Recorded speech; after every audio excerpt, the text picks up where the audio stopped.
Hola, Josep. Ui! Al final sempre costa frenar, eh? Què tal, Jordi? Molt bé. Soc en Josep Duran, del Departament de Química de la Universitat de Girona, i us presento en Jordi Badosa, del Departament de Física, que avui ens farà un experiment, però jo et veig que vens a jugar amb un monopatí. Mira, jo no havia jugat mai amb això, però he descobert que hi ha tanta física en un monopatí que he volgut provar-ho, i ja veus que frenar no és el meu.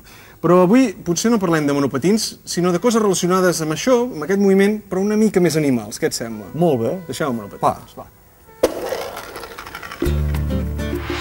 Aquí tenim la nostra amiga la Willy, una tortugueta. Ui, que xula. Poca edat, eh? Llavors això em servirà per explicar com es mouen els animals a través de l'aigua. I és a través de l'aleta que la propulsen cap enrere, desplacen aigua cap enrere i elles es propulsen cap endavant. Com que desplacen l'aigua cap enrere, el moviment s'ha de conservar, per tant elles han d'anar cap endavant. Això ho fan servir molts animals, les tortugues, també els calamars. I de fet avui el que us proposo és construir un calamar, un cotxe, però en forma de calamar i que vagi el més lluny possible, potser uns 10 metres i tot. Caram, Anem-hi? Va. Mira, Josep, el que tenim és això. Molt senzill, a casa de fabricar també. Tingueu qualsevol cotxe vell, de joguina, o qualsevol plataforma que tingui rodes, inclús en podeu fabricar una, com aquesta.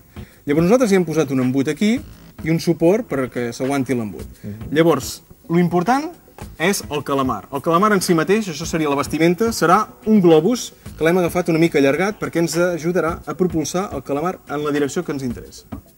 Ara posaré el globus a dins, l'inflarem, veuràs quin calamar que ens queda i jo t'aposto que això dura més de 10 metres. Carai, Déu-n'hi-do. Podeu provar-ho a casa, això, eh? És molt interessant. Doncs vinga, som-hi, va.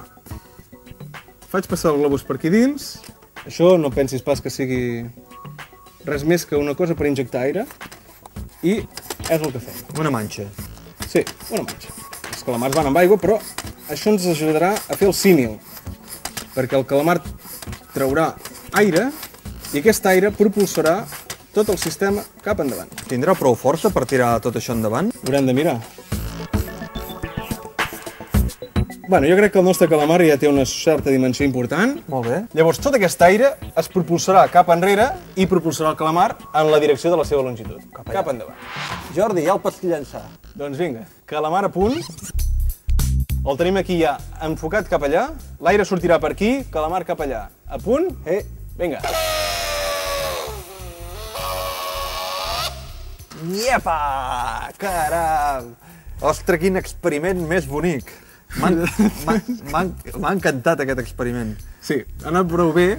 Jo al final s'ha acidat una mica. Potser que s'has espantat, el calamar no estava acostumat a veure això. Clar, no està acostumat a les persones. Bé, ja veieu que és molt fàcil i encara podria haver anat més lluny. Això també podeu fer carreres. Pot ser una cosa bastant interessant i divertida per fer a casa, no? I és física de la fàcil, com els coets, com els calamars, com les tortugues que hem vist abans. Físicament, variació de quantitat de moviment es conserva i això és la demostració. Molt bé, doncs, amics de Recerca en Acció, ja sabeu que podeu provar de fer aquest experiment tan senzill i tan divertit.